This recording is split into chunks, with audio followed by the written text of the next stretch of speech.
हाँ प्रिय श्रोता बंधु, यही नूतन वर्ष मुझे एक सुंदर भेटी देवाई निजक प्रस्तुत मान कर सुदूर मोर शुभेच्छा सह आंतरिक धन्यवाद जनाऊँगी। सादरे ग्रहण करेंगे। आज यही नूतन अध्याय पुणी एक सुंदर कहानी नहीं मुझे पहुँची जहाँ आपण मैंने शुणिले हुए तो खुशी हेबे। महामुनि वेदव्यास भविष्यत द्रष्टा थिले। मो जीवनर संबंधरे तांकर भविष्यवाणी जे अकाट्य एथिरे संदेह नथिला। जीवन संबंधरे मु नाना कल्पना जल्पना करने को लगिली। से कल्पना मु कवितारे रूपायित करी आत्मतृप्ति लाभ करुथिली। किंतु आज अनुभूति को भाषा देई कवितारे रूपायित करबा मो शक्तिर बाहरे। जो अनुभूति अलिभा अक्षर हृदय रे कविता होई लेखि होई जाए ताहाकु लेखनी रे फुटाई अन्य मानक पई लेखि हुएनी। कारण से कवितारे प्रत्येकटी पंक्ति हृदयर स्पंदनर निजस्व एकांत निजस्व। तापरे सूर्य अस्त होई नाहंती, सूर्य उदयर आगमन। मोर निद्राभंग होईगला एक सुमधुर कंठर काकली रे। कर्ण डेरी शुणिली मो शयन गृहर द्वारदशरे मधु बर्षुची जे। कृष्ण कृष्ण किए जपुछि रे एते प्रतिस्वरू। मन को स्थिर करी एकाग्रचित बुझिबाकू चेष्टा कली।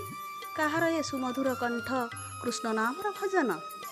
कृष्ण कृष्ण कृष्ण मोर हृदय द्वारे प्रतिध्वनित हेउछि कृष्णर नाम। ईश्वर मो हृदय भीतर को भरी आसुछि। नामर रुध द्वारा सत जेपरि केही कृष्ण नाम जपुछि। हुए तो दुईटा जाक सत्य। कान डेरिले शुभुछि मो हृदय भीतर कृष्ण नाम। पुणी द्वार सेपटे केही कृष्ण कृष्ण भजुछि। द्वार खोलिली मो उआस बाहरे लोहित रंगर बुणी हो जाउछि। सबुदिन ठारू आजिर सूर्योदयर स्वतंत्र। सेथिरे किछि विशेषत्व अछि ना कौन? किंतु किए गाउथिला कृष्ण नाम? कृष्ण नामर सुमधुर स्वर भासी अछि मोर रत्नपिंजुरी भितरु। मोर अति प्रिय सारी नीलमणि कृष्ण नाम जपुछि।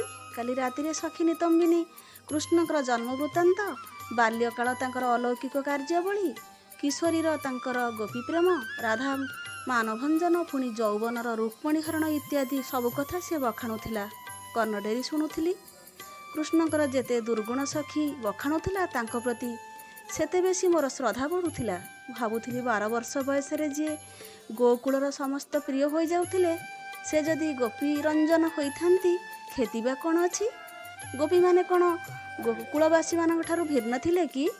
जदि बा रुक्मणी सत्यभामाक व्यतीत द्वारिकार तांकर आहुरी अजस्र बा सहस्र पत्नी अछंती से तो केवल धर्म रक्षा पाई, नारीर मर्यादा रक्षा पाई। एथिरे तिळमात्र संदेह नाही।